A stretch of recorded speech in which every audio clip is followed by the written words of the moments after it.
और अब वक्त हो चुका है शब्द बाण का। तेलंगाना के सीएम रेवंत रेड्डी के विवादित बयान पर सियासत गर्मा गई है। बीजेपी सांसद सुधांशु त्रिवेदी ने कांग्रेस पर जमकर हमला बोला।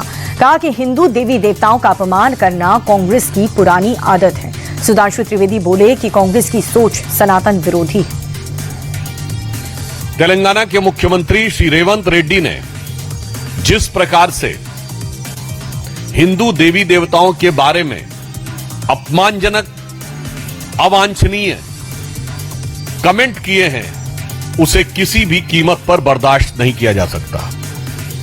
और एक तरफ ये वही मुख्यमंत्री हैं जिन्होंने अभी जुबली हिल के चुनाव में ओपनली बोला था कांग्रेस मतलब मुसलमान, मुसलमान मतलब कांग्रेस।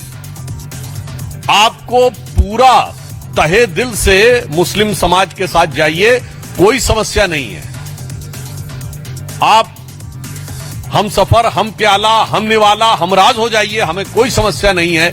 मगर हिंदू धर्म के देवी देवताओं को गाली देंगे तो यह बर्दाश्त करने योग्य नहीं है। तेलंगाना के सीएम रेवंत रेड्डी पर केंद्रीय मंत्री गिरिराज सिंह ने भी पलटवार किया। गिरिराज सिंह ने कहा कि कांग्रेस पार्टी को मुस्लिम लीग कांग्रेस पार्टी घोषित कर देना चाहिए। कांग्रेस ने हिंदुओं के खिलाफ एक मुहिम चला रखी है। देखिए, कांग्रेस पार्टी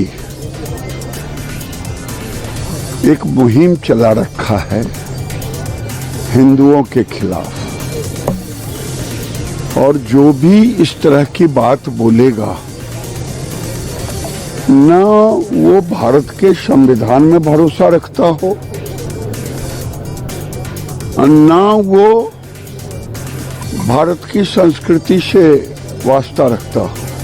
वो कहीं न कहीं उसका इमोशन आक्रांताओं से, मुगल आक्रांताओं से जुड़ा रहा हो, वही व्यक्ति ऐसा बोल सकता है। हाँ, तो डिक्लेयर करा दे कांग्रेस पार्टी को मुस्लिम लीग कांग्रेस पार्टी। उधर दूसरी ओर रक्षा मंत्री राजनाथ सिंह के पूर्व पीएम नेहरू पर दिए गए बयान पर कांग्रेस हमलावर है। प्रियंका गांधी ने कहा कि ये सब कुछ ध्यान भटकाने के लिए है और ऐसे बयान इसलिए दिए जाते हैं ताकि हम जनता के असली मुद्दों को ना उठा पाएं।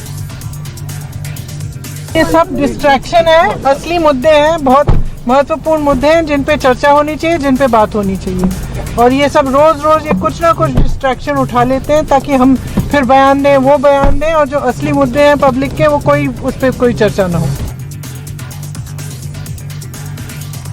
कांग्रेस सांसद इमरान मसूद ने भी राजनाथ सिंह के बयान पर पलटवार किया। इमरान मसूद ने कहा कि राजनाथ सिंह को फिर से इतिहास की क्लास में जाना चाहिए। पूर्व पीएम नेहरू सच्चे सेक्युलर थे और इसीलिए उन्होंने हिंदू महासभा के श्याम प्रसाद मुखर्जी को अपनी कैबिनेट में मंत्री बनाया था। देखिए, उनके वो ऐसी बात बोल रहे हैं जिसका कोई ऐतिहासिक दस्तावेज नहीं है। ऐतिहासिक दस्तावेज है आरएसएस को बैन करने का। सरदार पटेल साहब ने आरएसएस को बैन करने के लिए लिखा था और आरएसएस को बैन किया था उनकी घृणा की राजनीति के लिए। आरएसएस को बैन कर करके गए थे सरदार पटेल, और सरदार पटेल जिंदा होते तो ये पैदा ही ना होते, ये नफरत ही ना होती। ये तो पंडित जवाहरलाल नेहरू का दिल बहुत बड़ा था। पंडित जी ने श्यामा प्रसाद मुखर्जी को शामिल किया। पंडित जी ने उनको इसलिए शामिल किया कि वो विपरीत विचारधारा के लोगों को भी चाहते थे कि देश के अंदर भागीदारी करें, हिस्सेदारी करें, देश की तरक्की के अंदर काम करें। उन्होंने इनके ऊपर से बैन हटाने का काम कर दिया था। तो ये तो सरदार पंडित जवाहरलाल नेहरू की सैरदता थी और उनका बड़प्पन था। आज ये पंडित जवाहरलाल नेहरू को कह रहे हैं, और जिस बात को बोल रहे हैं ऐतिहासिक दस्तावेजों को छान करके देखें तो इनको पता चल जाएगा कि सरदार पटेल ने क्या किया था इनके लिए। संचार साथी ऐप पर विपक्ष का कड़ा रुख जारी है। कांग्रेस नेता रणदीप सुरजेवाला ने कहा कि सरकार हर स्मार्टफोन यूजर के लोकेशन को ट्रैक कर सकती है और सरकार अब आपकी सारी बातचीत भी सुन सकती है। आपकी हर यूपीआई ट्रांजैक्शन पर सरकार की नजर होगी।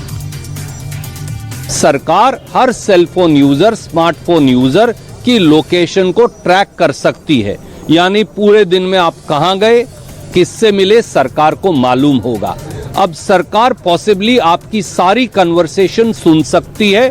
आपने किससे बात की ये सरकार को पता होगा, कितनी देर बात की ये भी पता होगा, किसको एसएमएस भेजा ये भी पता होगा, व्हाट्सएप पर किसको मैसेज लिखा ये भी पता होगा। और अगर आपके फोन के ऊपर यूपीआई, रूपी पे या क्रेडिट कार्ड है तो आपने क्या खरीदा, किस पैसे में खरीदा, वो भी सरकार को पता होगा।